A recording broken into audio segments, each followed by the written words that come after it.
अगर आपने कभी गलत वक्त पर बाथरूम का दरवाज़ा खोला हो, कुछ ऐसा देख लिया हो जिसे आप कभी भुला ना सके, और एक ही लम्हे में महसूस किया हो कि आपके पूरे खानदान की बुनियाद हिल गई है, तो अभी सब्सक्राइब करें और कमेंट करें। मेरे साथ भी ऐसा लम्हा गुजर चुका है। बात हमारे बातचीत, मैं अकेला नहीं हूं जो इतना भारी राज उठाए हुए है, क्योंकि ये उस सुबह की मुकम्मल, बेपर्दा और सच्ची कहानी है जब मैंने गलती से अपने देवर कॉनर को शावर में देख लिया, और आम लोगों की तरह फौरन वहां से चले जाने के बजाय मैं एक कदम आगे बढ़ गई और सब कुछ हमेशा के लिए बदल गया। मेरा नाम लॉरेन है। मेरी उम्र अब 34 साल है। मेरी शादी को रायन के साथ 11 साल हो चुके हैं। हमारी 2 खूबसूरत बेटियां हैं, आवा जो 8 साल की है और हार्पर जो 6 साल की है। हम रॉली के बाहर एक पुरसुकून इलाके में रहते हैं, ऐसा मोहल्ला जहां लोग कुत्ता घुमाते वक्त एक दूसरे को हाथ हिलाकर सलाम करते हैं, और सबसे बड़ी बहस यही होती है कि अगली बुक क्लब पार्टी किसके घर होगी। रायन कॉनर से 3 साल बड़ा है, संजीदा, मजाहिया, मेडिकल सेल्स में काम करता है और हफ्ते के दिन आवा की फुटबॉल टीम कोच करता है। दूसरी तरफ कॉनर हमेशा खानदान का बेकाबू और आज़ाद मिजाज फर्द रहा। 6 फुट 3 इंच लंबा, बिखरे हुए स्याह बाल और नीली आंखें जो औरतों को दीवाना बना देती थी। वो ऐसा चचा था जो बच्चों के लिए डोनट्स लाता और रात गए तक उन्हें डरानी कहानियां सुनाता रहता। सब लोग कॉनर से मोहब्बत करते थे, हमेशा से। 4 साल पहले कॉनर 27 साल का था और एशले नामी लड़की के साथ तकरीबन 2 साल से ताल्लुक में था। सबको लगता था कि जल्द शादी होगी। फिर एक मंगल को वो वक्त से पहले घर आया और एशले को उसके कोलीग के साथ देख लिया। वो अंदर से टूट गया। उसने हमारे सामने कभी आंसू नहीं बहाए, मगर मैंने उसे घंटों दीवारों को खाली नजरों से घूरते देखा। 2 हफ्ते बाद, चूंकि घर का लीज एशले के नाम पर था, वो अचानक बेघर हो गया। रायन ने एक लम्हा भी नहीं सोचा। बेसमेंट तुम्हारा है, जितने दिन चाहो भाई। हमने अपने तैयार शुदा बेसमेंट को एक छोटे अपार्टमेंट की शक्ल दे दी। Queen bed, sofa, mini fridge और अलग बाथरूम जिसमें वो बड़ा वॉक इन शावर था जिस पर हमने खास खर्च किया था। कॉनर सिर्फ 2 बैग्स और टूटा हुआ दिल लेकर आया, और हमने कहा कि जब तक खुद को दोबारा बेहतर महसूस ना करो, यहीं रहो। शुरू के चंद हफ्ते ठीक गुजरे। वो बच्चियों के साथ खेलता, वो लीकी नल ठीक कर देता जिसके लिए मैं काफी अरसे से रायन को कह रही थी, और हमें हंसाता भी था। वो आहिस्ता आहिस्ता संभल रहा था। मैंने कुछ बातें नोट की। उसने वीकेंड पर बाहर जाना छोड़ दिया। वो जिम में ऐसे वर्जिश करता जैसे खुद को सजा दे रहा हो, और वो हर सुबह और हर रात बहुत लंबे शावर लेता। मैंने ज्यादा तवज्जो नहीं दी। हर इंसान गम को अलग अंदाज से झेलता है। फिर अक्टूबर की एक हफ्ता की सुबह आई। रायन सुबह 4:30 बजे अपने दोस्तों के साथ फिशिंग ट्रिप पर चला गया था। बच्चियां मेरी माँ के घर स्लीप ओवर पर थीं।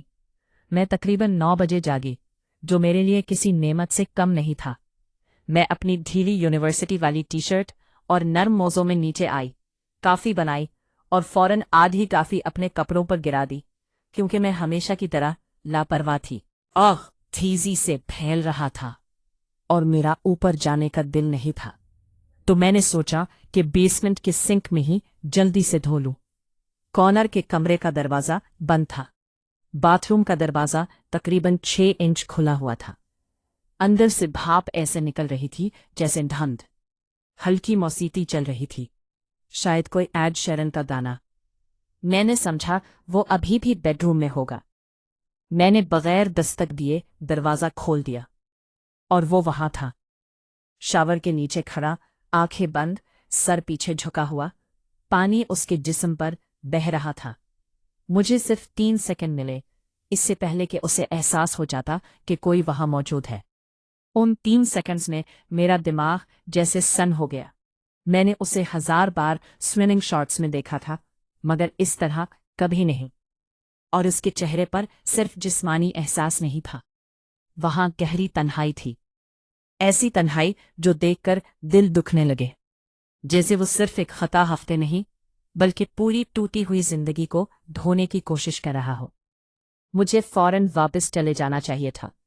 कोई भी समझदार इंसान यही करता, मगर मैं वहीं खड़ी रह गई। दिल इतनी जोर से धड़क रहा था कि लगा पानी की आवाज से भी ज्यादा सुनाई देगा। जब उसने आंखें खोलकर मुझे देखा तो उसके चेहरे पर उभरने वाली घबराहट ने मेरे अंदर कुछ तोड़ दिया। उसने मेरा नाम पुकारा, जल्दी से शावर पर्दा खींचा, खुद को छुपाने की कोशिश की, फिसलते फिसलते बचा और शर्मिंदगी से कांपता हुआ खड़ा रह गया। मौसीकी चलती रही, भाप हमारे दरमियान तैरती रही। मुझे नहीं मालूम उस लम्हे में मैं कौन थी, सिर्फ इतना जानती हूं कि मैं भागी नहीं। मैंने आहिस्ता से दरवाज़ा बंद किया और उससे कहा, कॉनर, सब ठीक है, तुम ठीक हो। मैं नाराज नहीं हूं। वो मुसलसल मुआफिया मांग रहा था कि उसे लगा दरवाज़ा लॉक है, कि वो आज ही घर छोड़ देगा, कि उसे बहुत अफसोस है। मैंने उस मजबूत इंसान को अपने सामने टूटते देखा और मेरा दिल भर आया। मैं एक कदम आगे बढ़ी, फिर एक और, यहां तक कि शावर के करीब पहुंच गई। पानी की बूंदें मेरी शर्ट पर गिरने लगी। मैंने उसकी आंखों में देखकर कहा, तुम्हें मेरे सामने शर्मिंदा होने की जरूरत नहीं। तुम बहुत कुछ अकेले उठा रहे हो, मुझे भी तुम्हारा कुछ बोझ उठाने दो।